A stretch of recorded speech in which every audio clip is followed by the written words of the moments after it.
Welcome to the Leo. TTD ఏదైతే లడ్డు నేతి కల్తీ వ్యవహారం ఉందో దీని మీద సిబిఐ విచారణలో కొన్ని విస్తుగొలిపే నిజాలైతే బయటపడుతున్నాయి. ఇప్పటికే నలుగురిని అరెస్టు చేశారు. అందులో బోలేబాబాకి చెందినటువంటి డైరెక్టర్లతో పాటు వైష్ణవి సియుతో పాటు ఏఆర్కి చెందినటువంటి మరొక వ్యక్తిని అయితే అరెస్టు చేయడం జరిగింది. మొత్తంగా నలుగురిని విచారించి విచారణలో ఎటువంటి విచారణకు సహకరించకపోవడంతో వారిని అరెస్టు చేశారు. అయితే తవ్వే కొంది దీంట్లో ఉన్నటువంటి డెప్త్ అనేది బయటకు వస్తుంది. ఏదో తీగలాగితే డొంక కదిలినట్టుగా ఇందులో వాస్తవానికి ఇప్పటి వరకు ఎవరు ఊహించని అనేక ట్విస్టులు ఇందులో కనపడుతున్నాయి. అసలు వాస్తవం ఏంటంటే బోలేబాబా నేతిని 2022లోనే టీటీడీ తిరస్కరించింది. ఎందుకని? దానికి క్వాలిటీ లేదు. 2022లో టీటీడీ తిరస్కరించింది బోలేబాబాని. అప్పుడు రంగంలోకి వైష్ణవి వచ్చింది. వైష్ణవి రంగంలోకి వచ్చి తాను ఏఆర్ డైరీని ముందు పెట్టి బోలేబాబా పేరు బయటకు రాకుండా కేవలం ఏఆర్ డైరీ పేరు మాత్రమే అందులో ఉంచి రాజకీయ పలుకుబడి ఉపయోగించి, లేకపోతే వైష్ణవి డైరీకి అంత ధైర్యం ఉండదు. ఆల్రెడీ బోలేబాబా నేతిని తిరస్కరించిన తర్వాత తిరిగి మళ్ళీ ఆ నేతినే టీటీడీకి ఎలా సరఫరా చేస్తారు? అంత ధైర్యం వైష్ణవికి ఎక్కడుంది? అంటే రాజకీయ పలుకుబడి ఉందనేది వాస్తవం. అప్పుడు ఏం చేశారు? తిరస్కరించిన కంపెనీని మళ్ళీ తీసుకోరు కాబట్టి ఎప్పటికైనా అది రిస్కే కాబట్టి ఏఆర్ డైరీ పేరును చూపి వైష్ణవి తెర వెనక కథ నడిపింది. కానీ చివరికి మళ్ళీ ఏదైతే నేతిని బోలేబాబా నుంచి తిరస్కరించారో దాని నుంచే తెచ్చారు.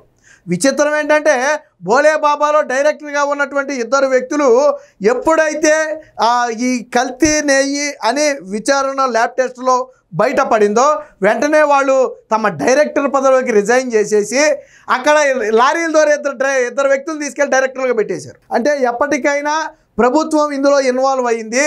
ఆల్రెడీ విచారణ ఖచ్చితంగా సాగుద్ది. విచారణ చేస్తే ఖచ్చితంగా బోలేబాబా వరకు వస్తుంది. వస్తే డైరెక్టర్లుగా ఉన్న మనం దొరికిపోవడం ఖాయమని భావించి వారు ఇమీడియట్గా డైరెక్టర్ పదవికి ఇద్దరు కూడా రాజీనామా చేసి ఇద్దరు బకరాలను తీసుకెళ్ళి పాపం ఇద్దరు లారీ డ్రైవర్లను తీసుకెళ్ళి వాళ్ళను డైరెక్టర్లోనే వాళ్ళ పేర్లు అందులో పెట్టారు. ఇది నిన్న సిబిఐ విచారణలో బయటపడింది. వాస్తవానికి నెయ్యి కల్తీ జరిగిన సమయంలో డైరెక్టర్లుగా ఉన్న వాళ్ళు తరువాత రిజైన్ చేశారు. ఎప్పుడైతే ఎన్డీడీబీలో ఇది కల్తీ నెయ్యి అని ఒక ల్యాబ్ టెస్ట్ రిపోర్ట్ వచ్చిందో అప్పుడు వెంటనే వీళ్ళైతే జాగ్రత్త పడటం జరిగింది. సో ఒకటి కాదు, రెండు కాదు, ఇలా అనేక అంశాలు ఇందులో ఉన్నాయి. అనేక ట్విస్టులు ఈ టీటీడీ నేతికి సంబంధించి ఉన్నాయి. అంటే అర్హత లేని కంపెనీని ఎలా తీసుకొచ్చారు ఇప్పుడు మీకు అర్థమైపోయి ఉంటుంది నెయ్యి కల్తీ జరిగిందో లేదో. ఇక తీర్పులు విచారణలు ఇవేం అవసరంలా, ఈ ట్విస్టులు చూసిన తర్వాత మీకు అర్థమైపోయి ఉంటుంది. అసలు బోలేబాబా అనే కంపెనీ పైగా నేతిని బోలేబాబా నుంచి తెచ్చి వైష్ణవి అందులో నేతిని నీళ్లు మార్చేసేది. అంటే నేతిని అక్కడ కల్తీ చేసి పంపేవాళ్ళు. నేను నిన్న కూడా చెప్పాను ఏమని, 355 రూపాయలకు బోలేబాబా దగ్గర నేతిని కొన్నారు. కనీసం నువ్వు ₹1 అయినా లాభం వేసుకుని అమ్మాలి. 356 రూపాయలకు టీటీడీకి ఇవ్వాలి. కానీ 35 రూపాయలు నష్టం వేసుకుని 320 రూపాయలకి టీటీడీకి ఎలా ఇచ్చావు? అంటే వీళ్ళు కేజీ నేతిని 2 కేజీలు చేసి 1 కేజీ కల్తీ చేశారు. అంటే ప్రతి ఒక ట్యాంకర్ నేతికి ఇంకొక అడిషనల్ ట్యాంకర్ నెయ్యి కల్తీయే. అలా కల్తీ చేశారు కాబట్టి ఈ రేటుకి ఇవ్వగలిగారు. వాస్తవానికి బయట మార్కెట్లో 450 నుంచి 550 వరకు స్వచ్ఛమైన నెయ్యి ఉంది. 700 వరకు కూడా ఉంది. సరే బల్క్లో కొనేటప్పుడు దొక్కుద్ది ఖచ్చితంగా. కానీ 450, 500 కంటే తక్కువ ఎవరు ఇవ్వరు. కానీ ఇక్కడ ఎలా ఇచ్చారు వీళ్ళు? మరి టీటీడీ అధికారులకు ఇవన్నీ తెలియదా? ఇందులో రాజకీయ ఇన్వాల్వ్మెంట్ లేదా? మరి వైష్ణవి డైరీ టెండర్కి వచ్చినప్పుడు విచిత్రం ఏంటంటే ఇలా ముగ్గురికి టెండర్లో పాల్గొనే అర్హత లేదు. నెయ్యి ఎవరి దగ్గర నుంచి తెచ్చారని కాసేపు పక్కన పడేయండి. ఇటు బోలేబాబాకి కానీ ఇటు వైష్ణవి డైరీకి కానీ ఏఆర్ డైరీకి కానీ వీళ్ళ ముగ్గురికి కూడా టీటీడీ నేతి టెండర్లో పాల్గొనడానికి అర్హత లేదు. బేసిక్గా ఏదైనా ఒక టెండర్లో పాల్గొనాలంటే దానికి కొన్ని నియమాలు ఉంటాయి. ఆ నియమాలు ఫుల్ఫిల్ అయితేనే ఆ టెండర్లో పాల్గొనాలి. దానికి ఆధారాలు ఉండాలి. ఫర్ ఎగ్జాంపుల్ టీటీడీకి అనుకోండి, ఇదిగో రోజుకి ఇన్ని లక్షల నేతిని సప్లై చేయగల క్యాపబిలిటీ ఉండాలి. అన్ని లక్షల లీటర్ల పాలు వాళ్ళు సేకరించే క్యాపబిలిటీ ఆ డైరీకి ఉండాలి. సరఫరా చేయడానికి ట్యాంకర్లు ఉండాలి. క్వాలిటీ ఇలా ఉండాలి. కాస్ట్ ఇంత ఉండాలి. వాళ్ళు గతంలో ఇన్నేళ్ల పాటు ఇంత నేతిని సప్లై చేసిన అనుభవం ఉండాలి. వాళ్ళకి ఐఎస్ఐ మార్క్ ఉండాలి. ఇలాంటి అంటే రికగ్నైజ్డ్ అయి ఉండాలి. ఇలాంటి కొన్ని నియమాలు ఉంటాయి సాధారణంగా. అంటే టెండర్ని బట్టి, అది రోడ్ టెండర్ అనుకోండి దానికి వేరే ఉంటాయి. అలాగే టెండర్ని బట్టి దానికి రకాలు ఉంటాయి. కానీ ఇక్కడ ఈ 3 కంపెనీలకు కూడా, ఈ 3 సంస్థలకు కూడా ఈ టెండర్లో పాల్గొనే అర్హత లేదు. మరి ఎలా పాల్గొన్నారు? ఎలా పాల్గొన్నారు అంటే తప్పుడు పత్రాలు పెట్టి రాజకీయ పలుకుబడి ఉపయోగించి తప్పుడు పత్రాలు పెడితే టీటీడీ ఏం చేస్తుంది? నిద్రపోతుంది. అప్పుడు అధికారులు ఏం చేస్తున్నారు? నిద్రపోతున్నారా? విచారణ చేయాలి. తప్పుడు పత్రాలు నేను కూడా పెడతాను, నాకు ఇచ్చేస్తారండి టెండరు, నేతి టెండర్ నాకు ఇచ్చేస్తారు, నేను పెడతాను, నాకు అనుభవం ఉంది, ఆ రోజుకో 1,00,000 లీటర్లు నెయ్యి సప్లై చేయగల క్యాపబిలిటీ నాకు ఉంది అని, గేదెలు ఆవులు మా దగ్గర ఉన్నాయి అని నేను పెడతాను, నాకు ఇచ్చేస్తారా? విచారణ ఉంటుంది కదా. అంటే ఇందులో రాజకీయ ఇన్ఫ్లుయెన్స్ ఉంది. వీళ్ళు రాజకీయ ఇన్ఫ్లుయెన్స్ను అడ్డం పెట్టుకునే టెండర్లలో నిబంధనలకు విరుద్ధంగా వీళ్ళు అర్హులు కాకపోయినా అర్హులుగా చేసి టెండర్ ఖరారు చేశారు. దీని వెనక భారీ కుట్ర జరిగింది అనేది వాస్తవం. దీని పూర్తి ఆధారాలు రేపో మాపో బయటకు వస్తాయి. విచారణలో సిబిఐ అధికారులే విస్తుపోతున్నారు. అసలు డైరెక్టర్లుగా లారీ డ్రైవర్లు ఉండటం ఏంటి? పైగా ఈ బోలేబాబా డైరెక్టర్లు వైష్ణవిలో వాటాలు కొన్నారు. ఎందుకు? వైష్ణవిని అడ్డం పెట్టుకుని కదా వీళ్ళు కథ నడిపేది, కాబట్టి వైష్ణవిలో కూడా వాటాలు కొన్నారు. సో దీనికి సంబంధించిన వార్త ఒకటి వచ్చింది, ఒకసారి చూద్దాం. డ్రైవర్లే డైరెక్టర్లు, కల్తీ నెయ్యి గుట్టు రట్టవగానే సంస్థ మాయాజాలం అని చెప్పి ఒకటి ఇచ్చారు. అక్రమాలు బయటకు రాకుండా సెల్ ఫోన్లు ధ్వంసం, ఇదేదో లెక్కర కేసులో కవిత సెల్ ఫోన్లు ధ్వంసం చేసిందన్నారు చూడండి, అలాగుంది ఇది వ్యవహారం. పేరు ఏఆర్ డైరీ. ఇది ఉత్తరాఖండ్లోని బోలేబాబా నుంచి నెయ్యి సరఫరా.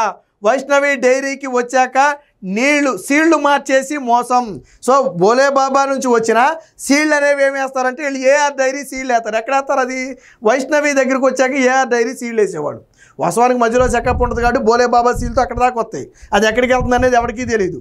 వైష్ణవికి వచ్చిన తర్వాత సీళ్ళన్నీ మార్చేస్తారు. సీళ్ళు మార్చేసి వీళ్ళ ఏఆర్ డైరీ సీల్ వేస్తారు, దాని మీద వేసి దాన్ని పంపేస్తారు. అప్పుడు ఏమవుద్ది? ఏఆర్ డైరీ పంపించినట్టు అవుద్ది. సో అంటే ఒక ప్రీ ప్లాన్డ్గా చేసినటువంటి ఒక క్రైమ్ లాంటిది ఇది. కోట్లాది మంది భక్తుల మనోభావాలను దెబ్బతీసే అంశంలో కల్తీ నెయ్యితో వీళ్ళు చేసిన వ్యాపారం ఇలాంటిది. సో టీటీడీకి కల్తీ నెయ్యి సరఫరా కేసులో వెలుగులోకి రిమాండ్ రిపోర్ట్లో పేర్కొన్నటువంటి సిబిఐ సిట్ అయితే పేర్కొనడం జరిగింది. సో ఇదంతా అంటే ఒక ప్రీ ప్లాన్డ్గా జరిగిన వ్యవహారం. తిరుమల తిరుపతి దేవస్థానానికి ఏఆర్ డైరీ సరఫరా చేసిన ట్యాంకర్లలో నేతిలోని జంతు కొవ్వు కలిసినట్టుగా జూలై 16, 23 తారీఖుల్లో ల్యాబ్ నివేదిక ఇచ్చింది, మనందరికీ తెలుసు. ఇందులో సూత్రధారులు, ప్రధాన పాత్రధారులు ఎవరంటే పోమిల్ జైను, విపిన్ జైను, వీళ్ళిద్దరూ బోలేబాబాలో డైరెక్టర్లుగా ఉన్నారు. వీళ్ళు ఏం చేశారు? ఈ రిపోర్ట్ వచ్చిన కొద్ది రోజులకి రాజీనామా చేసేసి డైరెక్టర్ పదవికి, వైష్ణవి డైరీలో డైరెక్టర్ పదవులకి రాజీనామా చేసేసి కుట్ర బయటపడకుండా ఉండడం కోసం తమ వద్ద పనిచేసే సురేంద్ర సింగ్, సౌరభ్ కశ్యప్ అనే 2 డ్రైవర్లను తీసుకెళ్లి వాళ్ళను డైరెక్టర్లుగా చేశారు. వాస్తవానికి వీళ్ళు 2024 జనవరి 8న వైష్ణవి డైరీలో వీళ్ళిద్దరూ డైరెక్టర్లుగా చేరారు. వాటాలు కొని డైరెక్టర్గా చేరారు. ఆ తర్వాత విషయం బయటపడగానే రాజీనామా చేసి డ్రైవర్లను అక్కడ పెట్టారు. మరి తప్పు జరిగిందని అర్థమవుతుందా లేదా? తప్పు జరగకపోతే ఈ డైరెక్టర్లుగా ఉన్న వాళ్ళు ఎందుకు రాజీనామా చేసి ఆ ప్లేస్లో డ్రైవర్లను ఎందుకు పెట్టారు? సరే, డైరెక్టర్లు రాజీనామా చేయడానికి 1,00,000 కారణాలు ఉండొచ్చు. బట్ రిపోర్ట్ వచ్చిన వెంటనే రాజీనామా ఎందుకు చేశారు? పోనీ డైరెక్టర్ స్థాయి ఉన్న వాళ్ళు 2 డైరెక్టర్లుగా వెళ్ళారు అంటే సరే వీళ్ళు తప్పుకున్న వాళ్ళు వచ్చారేమో, దీనికి దానికి లింక్ ఏంటనే భావన ఉండొచ్చు. కానీ డ్రైవర్లు డైరెక్టర్, నన్ను చేయమనండి ఒక కంపెనీకి డైరెక్టర్ని, నన్ను చేయమనండి ఏదైనా ఒక కంపెనీకి నన్ను డైరెక్టర్ని చేయమని చేస్తారా? నన్ను దానికి అర్హత ఉండాలి కదా డైరెక్టర్కి. మరి ఎలా చేశారు డ్రైవర్లను అంటే వీళ్ళను బకరాలు చేశారు. బకరాలు చేసి వీళ్ళని ఇరికించే ప్రయత్నం చేశారు. ఇవన్నీ కూడా సిబిఐ అయితే గుర్తించడం జరిగింది. సో వారి అక్రమాలు కప్పిపుచ్చుకునేందుకు పైగా గతంలో ఉన్న సమాచారం పోలీసులకు దొరకకుండా ఆ ఫోన్లు ధ్వంసం చేసేసి విచారణలో పోయినాయి అని చెప్పారంట. కానీ వాస్తవానికి ఏం చేశారు? ఆ ఫోన్లు మొత్తాన్ని కూడా ధ్వంసం చేశారు. అంటే ముక్కల కింద కట్ చేయటమో లేదా ఎక్కడో దూరంగా పడేయటమో, మొత్తానికి ఫోన్లన్నీ కూడా ధ్వంసం చేశారు. ఇవన్నీ కూడా ఎప్పుడు బయటకు వచ్చాయంటే సిబిఐ విచారణలో బయటకు వచ్చాయి. సో దీనికి సంబంధించిన వార్త మరొకటి కూడా వచ్చింది, ఒకసారి చూద్దాం. బోలేబాబా, వైష్ణవి, ఏఆర్ నడుమ నెయ్యం అని చెప్పి ఒక హెడ్డింగ్ వేశారు. 3ంటికి టెండర్లో పాల్గొనే అర్హత లేదు, తప్పుడు డాక్యుమెంట్లతో పాల్గొన్న వైనం. 2022లోనే బోలేబాబా నేతిని తిరస్కరించిన టీటీడీ, దీంతో వైష్ణవి ద్వారా ఏఆర్ డైరీకి నెయ్యి. సో బోలేబాబాని ఆల్రెడీ 2022లోనే తిరస్కరించారు. ఎందుకు అంటే దానికి అర్హత లేదు, నెయ్యి క్వాలిటీ లేకపోవడంతో పాటు నెయ్యి సరఫరా చేసే క్యాపబిలిటీ లేదు కాబట్టి తిరస్కరించారు. అప్పుడు వైష్ణవి డైరీ మధ్యలోకి వచ్చి రాజకీయ ఇన్ఫ్లుయెన్స్తో దీన్ని మొత్తం చేసింది. విచిత్రం ఏంటంటే సరే ఈ 2టికైనా టెండర్లో పాల్గొని అర్హత ఎడితే బాగుండును, ఈ 2టికి కూడా అర్హత లేదు. వీళ్ళ 2 అంటే మొత్తంగా ఈ 3టికి అర్హత లేదు. అర్హత లేని 3 సంస్థలు టీటీడీకి నెయ్యి సరఫరా చేసాయి. ఒకరి చేతి నుంచి ఒకరికి, ఒకరి చేతి నుంచి ఒకరికి మారి 3 సంస్థలు కలిసి టీటీడీకి నేతిని సరఫరా చేసాయి. అంటే ఎంత దారుణమైన పరిస్థితులు ఉన్నాయో చూడండి. అంతిమంగా ఏఆర్ నుంచి టీటీడీకి తరలింపు, సెప్టెంబర్లోనే తప్పుకున్న పోమీలు, విపిన్ జైన్లు. సో వారి తరపున వైష్ణవి డైరెక్టర్లుగా, కారు డ్రైవర్లు ఉన్నట్టుగా రిమాండ్ రిపోర్ట్లో అయితే విషయాలు బయటకు వచ్చాయి. అంటే టీటీడీ లడ్డు ఏదైతే నేతి కల్తీ వ్యవహారం ఉందో ఇందులో వాస్తవంగా జరిగింది అనటానికి ఇవి పక్కా ఆధారాలు. పాపం వైసీపీ నేతలు నోళ్ళు మోగబోయినాయి, వాళ్ళు ఎవరో మాట్లాడలా. నిన్న మొన్నటి వరకు వేయండి, సిట్ వేయండి, అసలు అక్రమాలు లేవు, అవినీతి లేదు, మేము అన్ని నిబంధనలకు ప్రకారమే వెళ్ళాం అని చెప్పి ఎగిరెగిరి పడిన వైసీపీ నేతలు ఇప్పుడు నలుగురిని అరెస్టు చేస్తే నోరు మీద పట్ల, ఈ మూడింటికి టెండర్లో పాల్గొనే అర్హత లేదంటే నోరు మీద పట్ల, బోలే బాబాను తిరస్కరించి దాని నుంచే నెయ్యి తెచ్చారు అంటే నోరు మీద పట్ల, కంపెనీ డైరెక్టర్లు రాజీనామా చేసి డ్రైవర్లు పెట్టారు అంటే నోరు మీద పట్ల. మరి ఎందుకు మీద పట్ల నోరు ఎందుకు మీద పట్టలేదంటే అడ్డంగా దొరికిపోయే విషయం వాళ్ళకు కూడా తెలుసు. మొత్తంగా టీటీడీ ఏదైతే నేతి కల్తీ వ్యవహారం ఉందో ఇది తీవ్ర దుమారం అయితే రేపుతుంది. దాదాపుగా ఆ దోషులందరినీ కూడా వలబన్ని పట్టే ఆ ప్రయత్నంలో అయితే సిబిఐ ఉంది. దీని వెనక ఇప్పటి వరకు కేవలం ఇదంతా కంపెనీల చుట్టే తిరిగింది. ఇప్పుడు దీని వెనకున్న రాజకీయ ఒత్తిడులు బయటికి రావాలి. ఈ సిబిఐ కూడా ఏం చేస్తుంది, దీని వెనక ఉన్న రాజకీయ పలుకుబడి ఏంటి, ఎవరు ఇందులో ఇన్వాల్వ్ అయ్యారు, ఎవరు తప్పుడు డాక్యుమెంట్ తెస్తే టెండర్లో పాల్గొనడానికి అర్హత కల్పించారు, ఎవరు దీన్ని మేనేజ్ చేశారు అనే అంశాల మీద కూడా అయితే సిబిఐ దృష్టి పెట్టింది. ఇప్పుడు రాజకీయంగా ఎవరైతే ఇందులో ఇన్వాల్వ్ అయ్యి ఉన్నారో వారి పేర్లు కూడా ఖచ్చితంగా బయటికి రాబోతున్నాయి.